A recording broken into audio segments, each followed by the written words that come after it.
Bonjour, je suis ravie de vous retrouver aujourd'hui pour la première vidéo d'une série consacrée à l'immunité.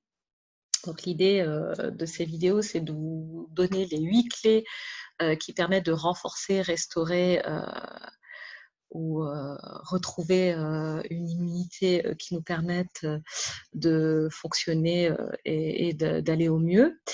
Donc dans un premier temps, aujourd'hui, nous allons parler de l'oxygénation, la respiration. Alors vous me direz peut-être, et pourquoi parler de respiration, d'oxygénation en lien avec l'immunité? Tout simplement parce qu'en fait, la respiration, l'oxygénation, hein, c'est la vie. En fait, quand on vient au monde, on inspire et quand on quitte ce monde, on expire. Donc la respiration est vraiment à l'origine de tous les processus vitaux et comme on respire de manière automatique sans avoir à y penser, eh bien, on oublie un peu à quel point une oxygénation, une respiration de qualité va influer sur notre immunité. Alors, je vais vous partager mon écran pour que vous puissiez suivre un petit peu le diaporama que je vous ai préparé sur le sujet.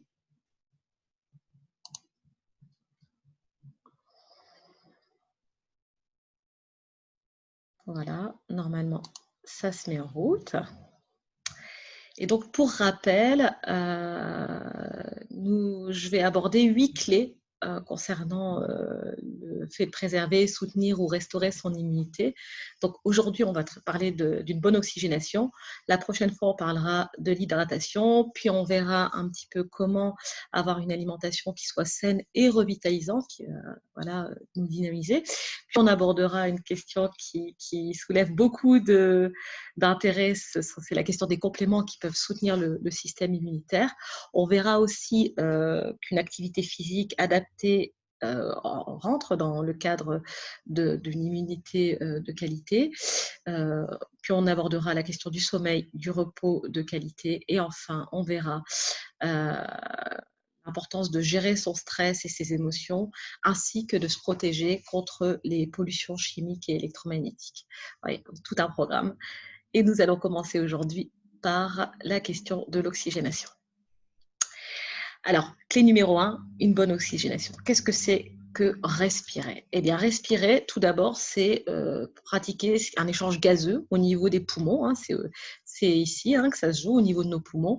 À l'inspiration, nous allons inspirer de l'oxygène, voilà, pour oxygéner nos tissus.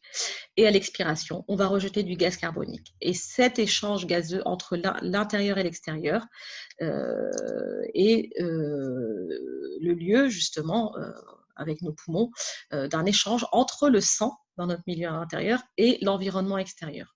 Donc, on imagine bien que de la qualité de notre environnement extérieur va dépendre de la qualité de l'oxygène qui va être qui va venir entrer dans nos poumons. Donc ça, on pourra en reparler. Il faut savoir que la respiration est orchestrée par le système nerveux autonome. Donc, comme je vous le disais en introduction, on n'a pas besoin de réfléchir pour respirer, ça se fait automatiquement et c'est sous le contrôle de notre système nerveux. On a un système nerveux qui est de l'ordre du contrôle et un système nerveux qui fonctionne pour nous. C'est ce qu'on appelle le système nerveux autonome et ça se fait de manière autonome, effectivement, non réfléchie, comme un certain nombre de processus vitaux. Et on verra ici dans cette vidéo qu'il peut être important que ce mécanisme naturel qui est de respirer eh bien, puisse parfois être conscientisé de manière à optimiser justement cette oxygénation de nos tissus. Donc, les mouvements de la respiration sont sous l'influence des muscles intercostaux et du diaphragme. Alors, pourquoi je vous parle de ça? Parce qu'en fait, la plupart du temps, vous voyez, le diaphragme, c'est ce muscle qui est là, qui sépare la cage thoracique des organes en dessous de la digestion notamment et de l'estomac. Et quand on est bloqué ici, au niveau du diaphragme, eh bien en fait, voilà, on va avoir une respiration haute qui va se jouer au niveau des poumons. et on peut avoir des blocages qui vont avoir une influence sur la digestion. Donc, c'est intéressant quand même de savoir un petit peu comment ça se passe. Donc, les vertus de l'oxygénation, elles sont nombreuses. D'abord, c'est de détoxifier le corps. Je vous l'ai dit, il y a un échange entre ça permet à nos cellules de respirer. Donc, le sang qui est chargé de déchets en fait afflue vers les poumons et va ressortir. Enfin, l'expiration va permettre de contribuer à faire sortir les déchets de l'organisme. Et c'est aussi ce qui facilite l'élimination des déchets, je vous parlais des déchets donc plus spécifiquement acides, puisque l'oxygénation permet de rétablir ce qu'on appelle l'équilibre acido-basique. Et on sait que pour qu'un organisme soit en bonne santé, il est important qu'il y ait un équilibre entre ce qu'on appelle les bases, les éléments alcalins, voilà, et les acides. Et donc, l'oxygénation vient contribuer à rétablir cet équilibre. Ça permet aussi d'augmenter sa vitalité. Donc, vous avez peut-être déjà observé que quand vous êtes sous-oxygéné, si vous manquez, si vous êtes stressé, que vous respirez moins, etc., ça va vous fatiguer. Et donc, l'oxygénation contribue effectivement à être à avoir une meilleure énergie. Donc, ça va renforcer le système immunitaire par le fait d'avoir une sphère pulmonaire saine. Et c'est là qu'il est important d'aller respirer dans des zones plutôt naturelles. Ouvrez les fenêtres chez vous, allez dans la nature. Plus l'air va être sain et plus vous allez avoir une oxygénation de qualité pour vos tissus. Ça permet aussi d'avoir une bonne amplitude respiratoire. Donc, plus vous allez être conscient de votre respiration et plus vous allez avoir une respiration qui va plutôt être abdominale. Tout à l'heure, je vous parlais du fait que quand on est stressé, on a le diaphragme qui bloque et on va avoir tendance à respirer là-haut. Un bébé respire spontanément par le ventre. Et donc, la respiration la plus physiologique, la plus adaptée, c'est de respirer par le ventre.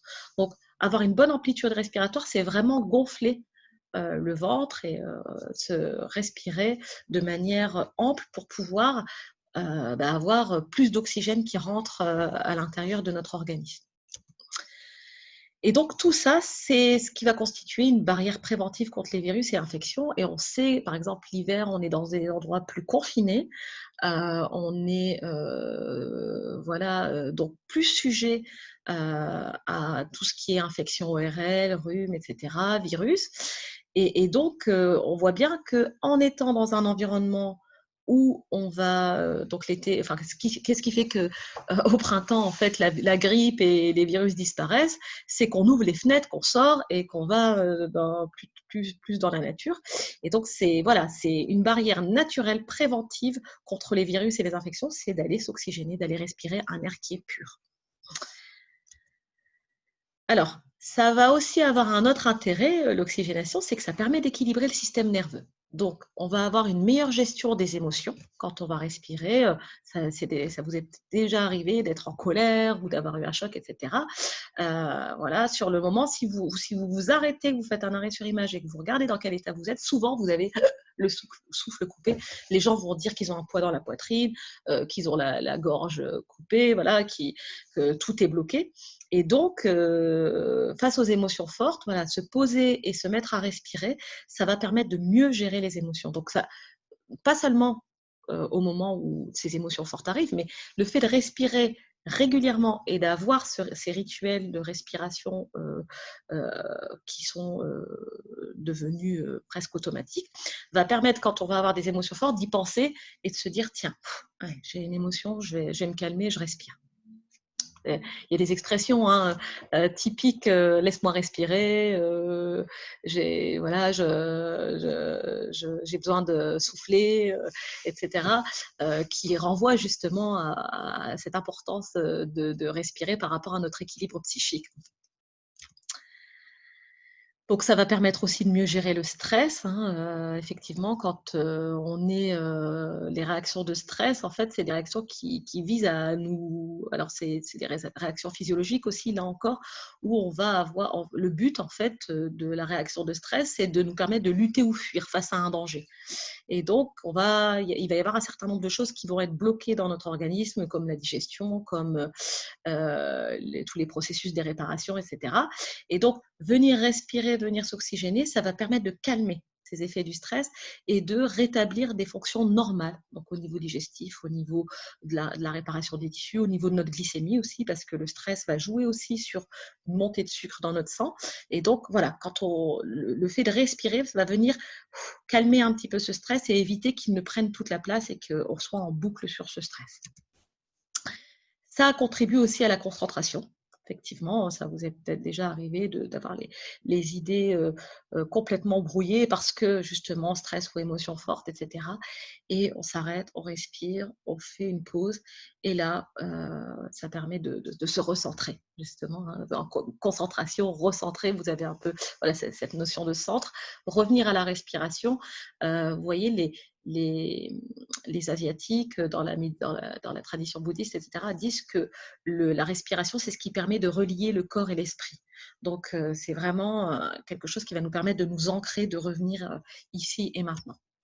Et ça contribue effectivement à la qualité du sommeil parce que plus on va respirer, plus on va s'oxygéner, alors de manière consciente, hein, parfois ça demande plus que la simple respiration du quotidien, et plus ça va apaiser le mental et ça va permettre, si on a voilà, des ruminations, etc., je vous disais, voilà, quand on relie le corps et l'esprit, ça permet aussi de calmer les ruminations, les pensées, revenir à la respiration, au corps qui est ici et présent, ça va faciliter le sommeil. Alors, comment s'oxygéner, me direz-vous? Parce que voilà, je vous dis qu'il faut un peu peut-être aller la forcer ou la contraindre, cette respiration. Alors, il n'est pas question d'y aller de manière violente.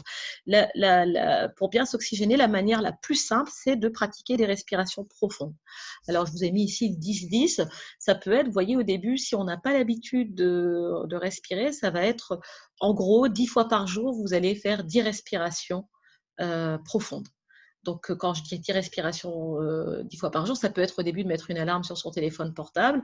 Voilà, ça peut être de mettre des post-it, etc. Si 10 fois par jour, c'est trop pour vous, vous pouvez commencer à 2, 3, 4, 5. À vous de gérer votre rythme.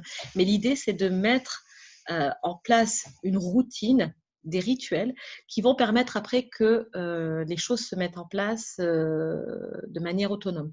Dans les processus d'apprentissage, on a 4 niveaux. On a l'incompétence inconsciente, c'est bon, voilà, quand j'ai un problème ou en temps normal, je respire mal, je ne le sais pas, mais j'ai pas mal de soucis et notamment des problèmes avec mon système immunitaire et je ne le sais pas, mais ce n'est pas gênant parce que je ne sais pas ce qui m'arrive. On va avoir le deuxième niveau qui est le niveau d'incompétence consciente. C'est qu'on se rend compte qu'on ne sait pas respirer, qu'on a souvent bloqué, etc. Et donc, c'est embêtant parce qu'on découvre qu'il y a un problème. Mais en même temps, l'avantage de ce palier, c'est qu'on peut se dire qu'on va pouvoir mettre des choses en place. Et là, c'est les outils que je vais vous proposer ici, c'est de mettre quelque chose en place. Vous allez choisir ce qui vous semble le plus simple. Et pour moi, le plus simple, c'est de mettre des respirations profondes en place. Ensuite, quand on a passé l'incompétence inconsciente, l'incompétence consciente, à force de mettre en place des choses de manière régulière, on va passer au niveau de compétence consciente. C'est-à-dire que vous allez mettre en place des respirations au quotidien et puis vous allez vous rendre compte que ça vous fait du bien. Et puis, quand il y aura un souci, vous allez les mettre en place. Voilà. Mais ça demande vraiment au début d'être un petit peu organisé et aussi d'être un petit peu autonome et d'y mettre du sien, parce que si vous ne mettez pas les choses en place, vous n'allez pas, voilà, vous allez abandonner en fait, ou vous allez oublier. Et donc dans les processus d'apprentissage, on dit qu'il faut 3 semaines à 40 jours pour que des nouveaux schémas neuronaux, donc au niveau du cerveau, qu'il y ait des nouvelles habitudes qui se forment. Et donc, c'est intéressant de se dire, tiens, si je crée un rituel et que je m'y attache là pendant les quelques semaines à venir, et ben après, j'aurai une bonne habitude qui va se mettre en place et qui va me permettre d'avoir quelque chose qui soit gratuit et qui soit facile dans plein de situations. Là, on est sur la question de l'immunité, mais vous l'avez vu, ça agit sur le stress, etc. Et le stress ou les émotions fortes contribue très fortement à diminuer notre immunité. Et dans de nombreuses maladies, il y a plusieurs médecins ont écrit des livres sur le sens de la maladie et le lien entre émotion et maladie. Dans de nombreuses maladies, quand il y a une rupture immunitaire, quand on a du mal à gérer des émotions, et c'est souvent inconscient. Voilà. Alors, les respirations profondes, pour revenir à celle-ci, en gros, l'idée, c'est vous mettez les mains sur votre ventre et puis vous fermez les yeux et puis vous essayez d'inspirer profondément jusqu'à ce que votre ventre soit bien gonflé. Vous visualisez un petit peu un ballon, si c'est plus facile pour vous de visualiser, jusqu'au bout. Et quand on n'en peut plus, on expire, on expire, on expire. On garde les mains sur le ventre pour sentir le mouvement jusqu'à ce que voilà, le ventre soit complètement vide, quitte à rentrer le ventre sur la fin. Voilà.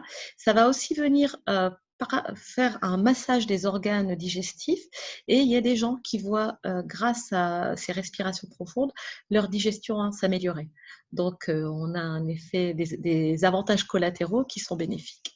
Donc ça, c'est pour la respiration, les respirations profondes, le 10-10, c'est la chose la plus simple que vous pouvez faire n'importe où, mais vous pouvez faire 5-5, voilà, 5 respirations 5 fois par jour ou 3 respirations 3 fois par jour. Trouvez le rythme qui vous va, mais mettez un pied à l'étrier. Si voilà, c'est 3 respirations une fois par jour pour commencer et que c'est votre rendez-vous avec vous-même, bah, commencez par ça. Et moi, j'ai habitude que ce soit la première chose que je fais quand je me lève, je me dis voilà, chaque jour je viens au monde, je respire. C'est la première chose que je fais le matin, j'ouvre ma fenêtre et je pratique le deuxième, voilà, la cohérence cardiaque, donc la deuxième technique d'oxygénation dont je voulais vous parler, qui est la cohérence cardiaque. C'est un outil assez formidable, la cohérence cardiaque, parce que c'est une manière de respirer à un rythme très particulier qui va mettre le cœur en ce qu'on appelle cohérence cardiaque, c'est-à-dire en résonance cardiaque, c'est-à-dire que les battements du cœur vont se mettre à un rythme qui a un effet extrêmement relaxant sur l'organisme. Donc, on a eu des effets sur l'augmentation de la DHEA, sur la gestion du stress, sur l'immunité. Voilà, il y a des effets qui ont été relayés aussi sur le diabète ou des maladies comme celle-là. Ça a été introduit en France par le docteur Servan Schreiber dans son livre Guérir. Et la cohérence cardiaque, c'est intéressant parce que voilà, vous avez une application sur smartphone qui s'appelle Respirelax. Mais vous en avez d'autres. Hein. Là, moi, je vous parle de celle que je connais et que j'utilise. Et le principe, c'est 3, 6, 5, comme les 365 jours de l'année. Donc, 3 fois par jour. 6 respirations par minute pendant 5 minutes. Voilà. Donc, et le rythme des 6 respirations par minute, voilà, on n'a pas à y réfléchir quand on utilise une application. Voilà, la plupart des personnes ont une application smartphone. Si vous ne voulez pas utiliser un smartphone, il y a des personnes qui utilisent un chronomètre ou une montre, c'est possible. Donc l'idée, c'est d'amener voilà, le cœur à cette résonance et donc voilà, ça canalise en fait les effets. Donc pareil, au bout de 2 à 3 semaines, on a des effets bénéfiques sur les diverses constantes dont je vous ai parlé, et ça va avoir un effet positif sur la capacité de votre corps à soutenir, ses défenses face aux diverses agressions qu'on peut rencontrer dans l'environnement ou autre. Alors, le troisième élément, là, on a le droit de sortir, on peut retourner dans la nature, c'est le printemps, il fait beau, donc pratiquer des marches dans la nature. Voilà, donc vous pouvez même marcher pieds nus, ça va vous ressourcer. En fait, la nature est pleine d'ions négatifs qui ont un effet positif sur notre organisme. Donc, marcher en respirant, en vous oxygénant, ça peut être pour certains d'aller courir ou des marches vives, mais ne serait-ce que d'aller marcher et de respirer profondément, notamment dans des forêts, etc., ou d'aller à la mer, voilà, de mettre les pieds dans la terre, voilà, ça va vous permettre de vous ressourcer. Il existe une marche qu'on appelle la marche afghane, qui est une marche rythmée. En fait, on va compter, on va inspirer sur 4 à 5 pas. On va, donc vous voyez, 1, 2, 3, 4, 5, où on inspire. on bloque la respiration sur 2 pas et on expire sur les 4 ou 5 autres pas. 1, 2, 3, 4, 5 et j'expire. Donc, c'est assez simple. En fait, vous trouvez votre rythme. Je ne peux pas vous dire voilà, quel va être votre rythme à vous, mais c'est connu. On l'appelle la marche afghane parce qu'elle est connue. Voilà, c'est les Afghans qui pratiquent ça dans la montagne et il semblerait que ça leur permet de marcher de longues distances tout en ayant une bonne comment dire, résistance, voilà, sur très longue distance dans des zones qui sont parfois justement compliquées. Et cette marche afghane, en fait, elle est intéressante. Alors, vous pouvez la faire là où vous allez, hein, parce que là aussi, vous avez le mouvement qui s'accompagne. Donc, vous concentrez sur vos pas, c'est pareil, ça va libérer aussi votre mental. Et vous allez avoir une respiration qui va être plus ample qu'une respiration simple. Parfois, on marche dans la rue et on ne se rend même pas compte qu'on a le souffle coupé parce qu'on est dans son mental, on est dans les pensées, dans le stress du quotidien. Et donc, voilà, donc, ça peut même être au bureau, quand vous allez d'un endroit à l'autre, vous marchez, vous respirez. Donc, au début, c'est pareil, c'est comme avec la respiration profonde ou la cohérence cardiaque, ça va vous demander un effort et puis après, ça va devenir automatique. Vous avez d'autres techniques comme la sophrologie. Là, c'est bien de se faire accompagner par un spécialiste. Et l'intérêt de la sophrologie, c'est que justement, on va effectivement travailler beaucoup sur la respiration pour se mettre en état, dans un état de détente particulier, un état second où on est, qui va avoir un effet vraiment sur le système nerveux et donc aussi sur notre immunité. Donc là, je vous renvoie vers des spécialistes en la matière. Vous avez également la méditation de pleine conscience. Il existe des lieux comme, alors ça peut être de la méditation d'obédience bouddhiste, il existe la Sangha à Lille, vous en avez d'autres. Vous avez aussi le MBSR, réduction du stress basé sur la pleine conscience, c'est un stage de pleine conscience. Là, alors sur la méditation de pleine conscience, on va plus être sur un retour à l'instant présent. La respiration ne va pas être forcée, on va juste faire avec. Voilà, être en conscience du fait qu'on a un corps qui respire et ça permet de revenir à l'instant présent, de se recentrer. Et ça a un effet extrêmement bénéfique sur le stress. Et comme le stress, moi je l'appelle le serial killer, il est vraiment à l'origine de nombre de nos maladies. On a inévitablement un effet sur notre immunité. Vous avez également des pratiques comme le yoga ou le qigong. Et là, effectivement, c'est intéressant parce qu'on a des pratiques à la fois corporelles et respiratoires.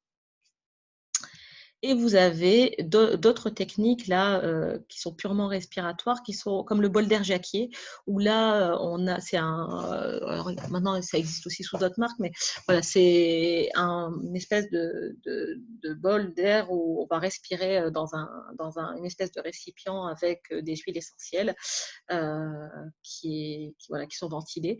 Et ça a des effets notamment sur des personnes qui seraient asthmatiques ou qui auraient des problèmes respiratoires, etc.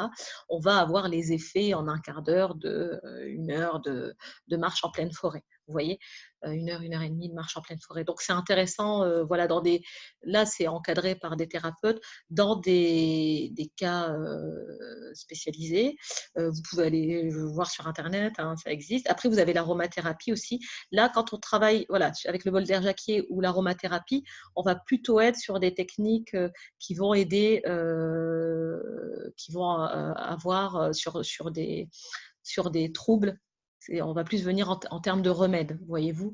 Et donc, je vous parlerai quand je ferai la vidéo sur les compléments sur l'immunité, de quelques huiles essentielles qu'on peut utiliser, notamment pour soutenir son immunité. Je vous remercie pour votre attention. J'espère que cette vidéo vous aura intéressé. Et donc, il n'y a plus qu'à, dans la semaine qui vient, jusqu'à la prochaine rencontre qui portera sur l'hydratation, je vous invite à mettre en pratique dès maintenant. Respirez, faites-vous plaisir et à bientôt. Merci. Au revoir.